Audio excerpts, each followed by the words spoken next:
ফিরে এলাম বিরতির পর। চোখ রাখবো যে খবরের দিকে। সোনার দোকানে ডাকাতির ঘটনায় চাঞ্চল্য।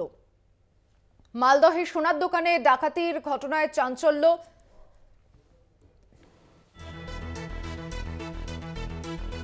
আগ্নেয়াস্ত্র দেখিয়ে সোনা এবং নগদ টাকা নিয়ে চম্পট দেয় ডাকাতরা। ডাকাতি করে যাওয়ার সময় গুলি চালানোরও অভিযোগ ওঠে তাদের বিরুদ্ধে। কথা বলবো, টেলিফোনে রয়েছেন প্রতিনিধি রুহুল আমিন। রুহুল, কি জানা যাচ্ছে? একদম বড়দিনের সন্ধ্যায় কিন্তু চাঁচল সদর চাঁচলের বাজারে কিন্তু একটি স্বর্ণ দোকান যার নাম ঢাকা জুয়েলার্স, সেখানে কিন্তু ডাকাতির ঘটনা ঘটে এবং এই ঘটনাকে কেন্দ্র করে রীতিমতো চাঞ্চল্য ছড়িয়েছে গোটা এলাকা জুড়ে।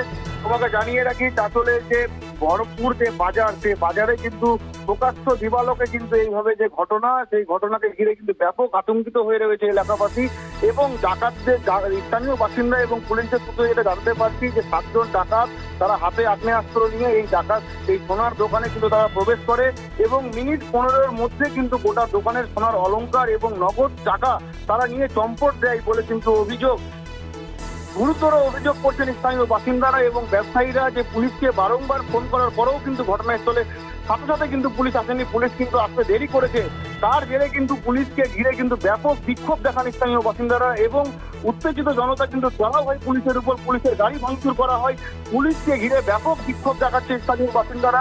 স্থানীয় বাসিন্দাদের অভিযোগ, যেখানে চাঁচল প্রকাশ্যে চাঁচলের প্রাণ কেন্দ্র চাঁচল বাজার, সে বাজারে একটি সোনার দোকানে এরকম সন্ধ্যার সময় 7টার সময় এইভাবে প্রকাশ্যে যে ডাকাতির ঘটনা, তা কিন্তু এর আগে কোনোদিনও হয়নি এবং আজকে যে ঘটনা ঘটলো তার কিন্তু সম্পূর্ণভাবে দায়ী কিন্তু তারা প্রশাসনকে করছে। কারণ স্থানীয় বাসিন্দারা বলছেন যে 100 মিটার দূরে চাঁচল থানা এবং যেই পথ দিয়ে ডাকাতরা বেরিয়ে গেল, অর্থাৎ যেই দিক দিয়ে ডাকাতি করার পর ডাকাতির যে লুট মাল তারা নিয়ে বের হলো, সেই রাস্তার মাঝেই কিন্তু পরে চাঁচল মহকুমা পুলিশ আধিকারিকের দপ্তর এবং সেই দপ্তরের সামনে দিয়ে ডাকাত বন্দুকের গুলি ফাটাতে বেরিয়ে গেল। কিন্তু পুলিশ প্রশাসনের তরফে কিন্তু কোনো রকম কোনো তদন্ত করা হলো না এবং তারা প্রশ্ন তুলছেন যে এই চাঁচলের যে প্রাণকেন্দ্র, এখানে এসডিপিও অফিস রয়েছে, চাঁচল থানা পুলিশ প্রশাসন রয়েছে, চাঁচলের পুলিশের কিন্তু গোয়েন্দা দপ্তর রয়েছে, তাদের কাছেও খবর নেই। কারণ ভোর সন্ধ্যায় কিন্তু এই যে ঘটনা, সেই ঘটনাকে ঘিরে কিন্তু ব্যাপক চাঞ্চল্য রয়েছে গোটা ব্যবসায়ীরা এবং প্রত্যেকের বাড়ির দরজায় কিন্তু তালা ঝুলছে। দেখতে পাওয়া যাচ্ছে যে এতটাই আতঙ্কিত যে স্থানীয় বাসিন্দারা নিজেদের বাড়িতে তালা বন্ধ করে দিয়েছে এবং বলা যেতে পারে 8 থেকে 80 এলাকা কিন্তু একদম শূন্য হয়ে যায় যখন ডাকাতির ঘটনা ঘটে। এতটাই যে চাওয়াজ হয় যে ডাকাতের যে দল, তারা কিন্তু আগ্নেয়াস্ত্র নিয়ে এবং বোমা নিয়ে সোনার দোকানে ঢুকে তারা লুট চালাচ্ছেন।